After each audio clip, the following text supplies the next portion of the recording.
Before this video starts, make sure to like the video and subscribe to the J College YouTube channel. And if you're listening to this on audio, make sure to follow the Talking Football podcast. Enjoy.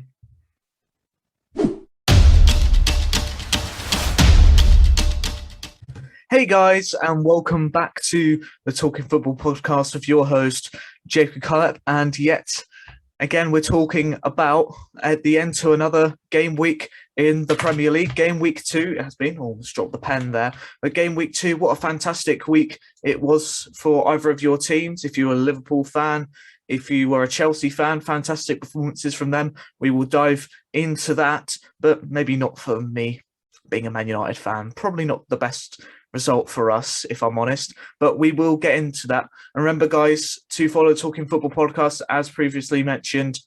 A little bit of spit there, blimey.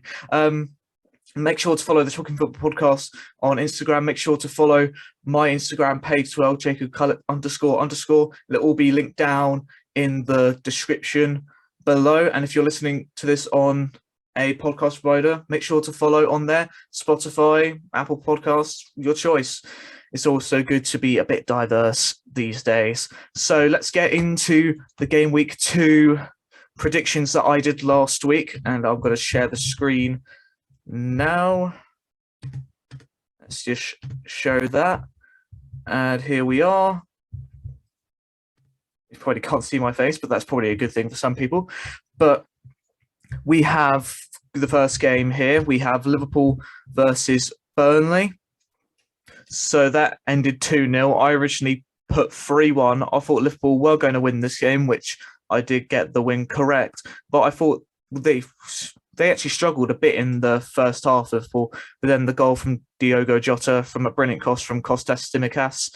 Fantastic cross that was, stepping into Andy Robertson's shoes, but he was on the bench, so he should be back for the Chelsea game. But I wouldn't be surprised if Tsimikas does appear in the Chelsea game because of fantastic form he has been on, especially in people's FPL teams. But Burnley started the second half. They thought they had a goal, but it was ruled out for offside. But Burnley, I thought they played really well. Anfield, they always seem to do well there, as I previously mentioned in the last episode. But a good performance from Burnley, but close but no cigar. And Liverpool come out 2-0 winners from goals from Diogo Jota and a brilliant goal from Sadio Mane from a Trent Alexander-Arnold assist. So Liverpool, 2 wins from 2, and they needed that going into the next game against Chelsea. Next game, we're going to the 3 o'clock kickoffs now. We have Aston Villa versus Newcastle. Aston Villa losing to Watford last week, 3-2 at Vicarage Road. Newcastle losing in a brilliant, entertaining game against West Ham last week. I did think Aston Villa were going to win this 2-1, and Aston Villa won it 2-0, so it was very close. Newcastle United could have had a penalty near the end, but Callum Wilson was ruled out for offside after Emi Martinez did bring down Callum Wilson, but it was offside. So I could have got a prediction right. I haven't even got one right so far of doing these this year. I got quite a few right last year. But Aston Villa, good performance, a fantastic bicycle kick from Danny Ings. What a way to score on your home debut in front of the Aston Villa fans.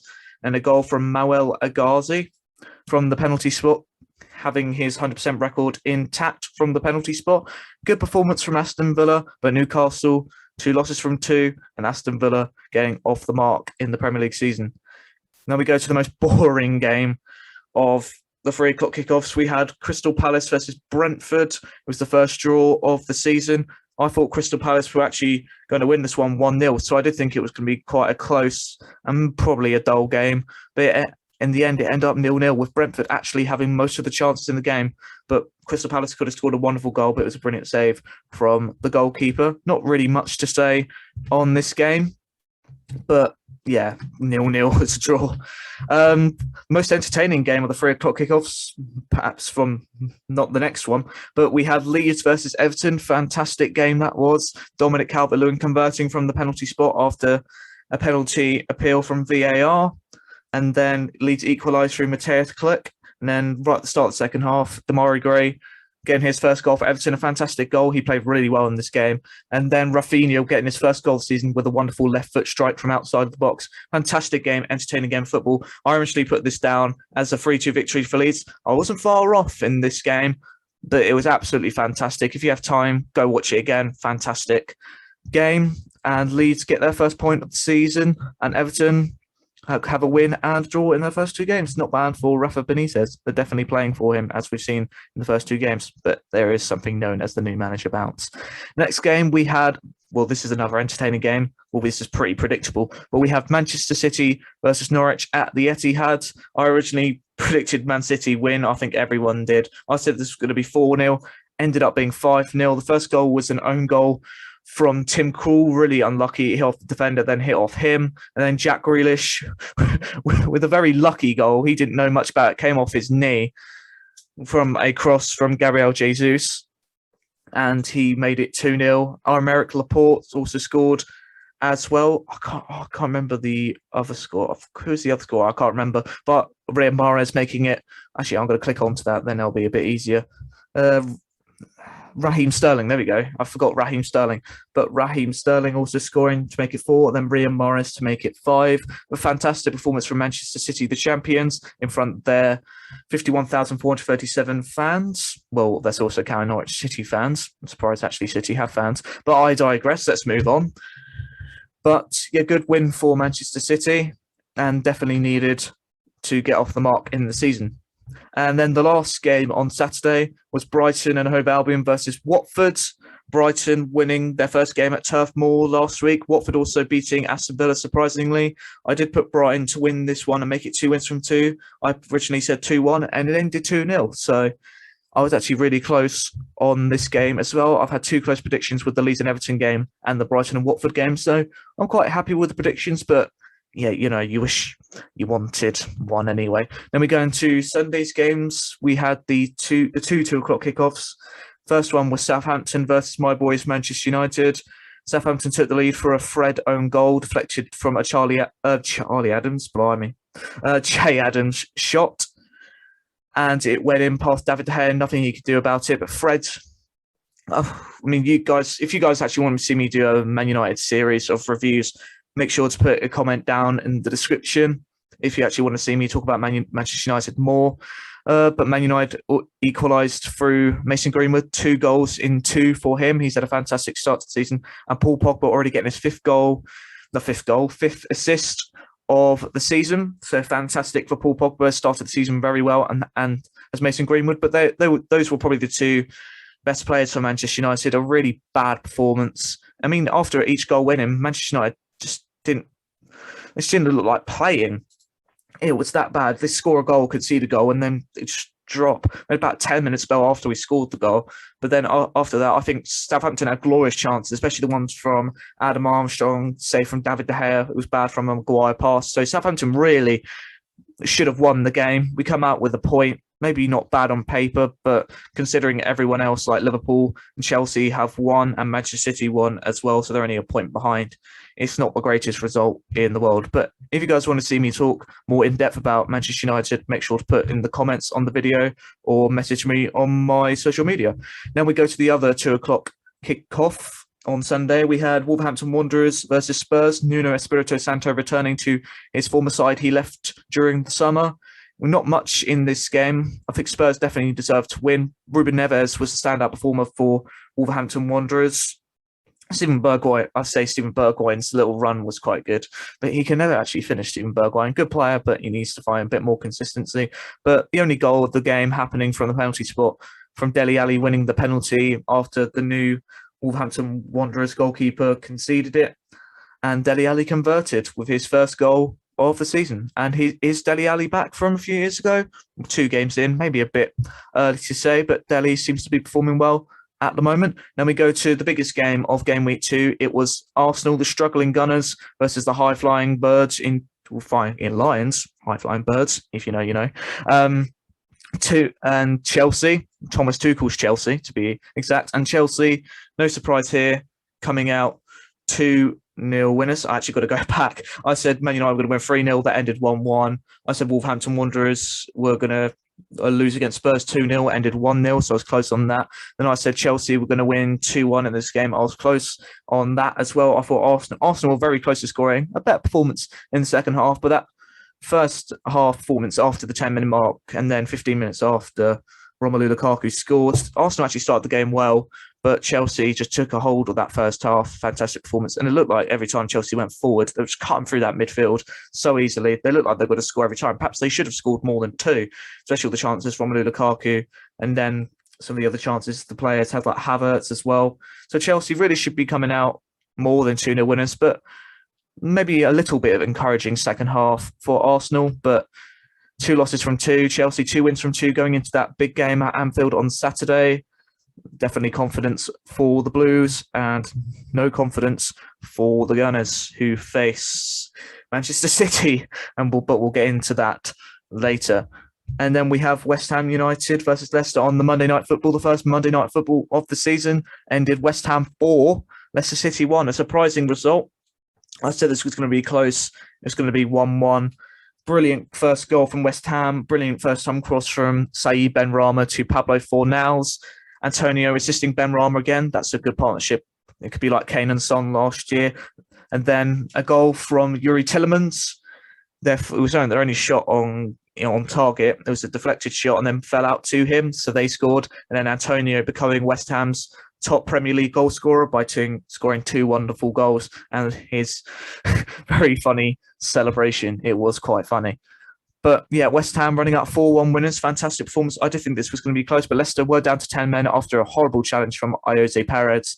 Not the greatest in the world, and he will serve a 3-match ban. Not a great performance from Leicester. Were down to 10 men. But West Ham, 2 wins from 2, and they are currently, if you check here, they are currently top of the league, above Chelsea, Liverpool, and Brighton. Even Brighton are in the top 4. Madness to start the season. It is early doors, but I think West Ham fans will be happy to see their team top of the league at the moment. And yep, in other football news, we had the news yesterday about Saul Niguez. Just get the fixtures up here. We had the news of Saul Niguez potentially moving to either Chelsea or Manchester United. Let me just cut back, stop share for the moment. Let me get on the fixtures there so I can go on. The benefits of doing stuff live. Hello, I'm back again. But also, I've got to say, yes, Saul Niguez is potentially moving to a Premier League club. It's either going to be Chelsea or Manchester United. So who knows about that? It's going to be on loan, and an obligation to buy. But it seems like Chelsea are front runner. If you ever report, it's either Chelsea or Manchester United front runners. But especially after Manchester United's performance, we definitely need a midfielder. Is he a holding midfielder though? Could he do the role? We play for Diego Simeone, especially in a low block side. So potentially he has the capabilities of doing and playing in the number 6 role and other positions around midfield. Chelsea looking to strengthen in other midfielders along with what they already have. It's mad. Kovacic, N'Golo Kante, Jorginho. It's madness. But Manchester United definitely need a midfielder. But is Saul Niguez the one? After Basuma's man of the match performance with Brighton, perhaps they should be going for Yves Bissouma. What a fantastic player he is. Chelsea and Manchester United also want to get Declan Rice, but they're going to be priced out of a move, and potentially Declan will move next summer. But Manchester United should definitely be going for a midfielder, either Bissouma, Ruben Neves after his fantastic performance. That he can definitely do that role as well. But yeah, so Manchester United definitely need midfielder. Chelsea looking to strengthen in midfield, and that's football news. And in other news, a huge breaking news last night: a £137 million bid from Real Madrid for PSG's Kylian Mbappe. What a fantastic signing that would be! But it does make you wonder. They're trying to get in a Super League, Real Madrid. They had no money apparently, but they can find 137 million for Kylian Mbappe. Bit funny that, but a fantastic sign that would be. And PSG are refusing to sell Kylian Mbappe. But it'd be a great signing. Definitely tune a lot more people into La Liga, especially after Lionel Messi leaving Barcelona. So it'll be an attractive signing for Real Madrid and potentially bring them back after their downfall since 2018, after last winning the Champions League against Liverpool in Kiev. But it'll be a good signing. Also, Martin Odegaard and Aaron Ramsdale have signed for Arsenal. Martin Odegaard originally was on loan from January last year, and they decided to buy him. Good signing, I think. Didn't set the world on fire when he was at Arsenal on loan from January to the end of the season last year. but a good signing for Arsenal. I think that's actually good for 30 million. And then Aaron Ramsdale, the goalkeeper from Sheffield United, who's been relegated 2 times in a row with Bournemouth and Sheffield United last season, has signed for Arsenal. Potentially could be a number 2. Maybe could dislodge Leno. You never know, but signed for 24 million, rising to 30 million pounds. So another 30 million spent from Arsenal. They are the league's top spenders. They definitely need to spend, but are they signing the right players? Put a comment down below. But that was the transfer news and other football news around the world, especially the big breaking news from Kylian Mbappe yesterday. Now we go into game week 3 fixtures. This is what we all like to see. So let's go into that right now. And we have the first game on Saturday, 12:30 kickoff at the Etihad Stadium. We have champions Manchester City versus Arsenal. Now, what is it going to be in this game? Who knows? Could Arsenal maybe surprise City? I pretty much doubt that. I think if Arsenal come out with something in this, even a point, that'll be good for them. They haven't even scored a goal yet to be mentioned.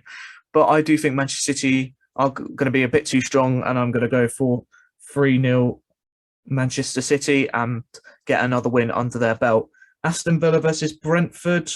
Aston Villa getting their first win last week against Newcastle. Brentford beating Arsenal, so they're capable of surprises. And again, probably should have won at Selhurst Park last week, so it won't be an easy game for Aston Villa. But I think I'm going to go quite close. I'm going to go for a 2-1 Aston Villa victory against Brentford. Then we have the other 3 o'clock kickoffs. Well, we have the 3 o'clock kickoff just then with Aston Villa, but it's Brighton versus Everton. Brighton 2 wins from 2. Everton have a fantastic start to the season, but that the lead slipped twice last week against Leeds United. But I'm going to go a 1-0 Everton victory in this, and I think Brighton will slump to their first defeat of the season. Newcastle versus Southampton, both struggling at the moment, but Southampton probably should have won against Manchester United. Again, probably a decent point in the end since nobody thought they were going to win. Newcastle definitely need to get something, definitely a win. There's a chance of a win here at St James's Park. They got the crowd behind them. This is going to be close. I'm going to go for a 1-1 draw, I think. So Newcastle will get their first point of the season. Norwich versus Leicester. Norwich have quite a tough start to the season. They got Arsenal after the international break. I think this will be a very hard game for them as well. I think last time they faced it at Carrow Road, it was in front of fans, one of the last games in front of fans of that season. And Norwich surprised from a Jamal Lewis goal. But I don't think history will repeat itself this time. And I'm going to go for a 2-0 Leicester City victory. West Ham versus Crystal Palace, a London derby here. West Ham in brilliant form, flying high. Crystal Palace, not great at the moment. They got knocked out of the Carabao Cup last night by Watford. All the Carabao Cup games, I haven't reviewed those, but Premier League's where it's at, really. But I will talk about Carabao Cup games if you guys want me to. But I think West Ham will win this game. Crystal Palace will probably... It's hard to say with Crystal Palace because sometimes they just spring out of nowhere. But I do think West Ham will make it 3 wins out of 3. I'm going to go for a 3-0 victory for West Ham United. Then the biggest, undoubtedly, the biggest game of game week 3, we have Liverpool versus Chelsea at Anfield. The two arguably title favourites going head-to-head. Liverpool making it 2 wins from 2 by beating Norwich and Burnley, who you expect to beat. Chelsea beating... They beat Crystal Palace and they beat Arsenal. So we'd say it's a tough test, especially going away to the Emirates. It's always a tough test, no matter what predicament Arsenal are in. But Chelsea, 2 wins from 2 as well. It's quite close. I'm actually going to go... I'm going to go 2-1 Liverpool. I think Liverpool will overcome Chelsea in this game, and I think it's going to be a very entertaining watch for the neutral. Then we go into the last 3 games on the Sunday. First, we have undoubtedly maybe not a great game to watch. We have Burnley versus Leeds United. Burnley, 2 losses from 2. Leeds getting their first points on the board against Everton. I think this is going to be a routine win for Leeds. I'm going to go 3-1 at Turf Moor. Spurs versus Watford. Spurs also making it 2 wins out 2. Nobody thought that Watford winning their first game, but also losing their second against Brighton. I think this is going to be a routine win for Spurs. I'm going to go 3-0 to Tottenham Hotspur. And will Harry Kane start this game? He did come off the bench at Wolves last week. Will he stay at Spurs, especially with the transfer window closing next week? Who knows? And then the final game, we have Wolves versus my boys, Manchester United at Molineux. We actually don't have a great record at Molineux. We did win there last year with our B team. But as I said, we don't have a great record there at the stadium. But I think this is going to be a close game. I think Wolves will get their first goal, but I'm going to predict a Manchester United 3-1 victory. And will Rafael Varane and Jadon Sancho start, especially after they're on the bench at Southampton? Will actually Donny van der Beek start? Probably not. Probably McTominay and Fred. Fred didn't have a great performance, let's be honest. He got put on his backside a few times, then he scored the own goal. But yeah, I think Manchester United will win this game, but I think it will be incredibly tight. But I'm still going to go a 3-1 victory. So tell me, guys, what you think of this scoreline is going to be for game week 3. Remember to put them in the comments. Make sure to follow the Talking Football Podcast on Instagram. Make sure to follow me on Instagram, Jacob_Cullip__. And also make sure to follow on your podcast provider. Make sure to follow and subscribe to the Jacob Cullip YouTube channel. Remember, guys, you need to be yourself. You can't be no one else. I've been Jacob Cullip. And yeah, guys, peace.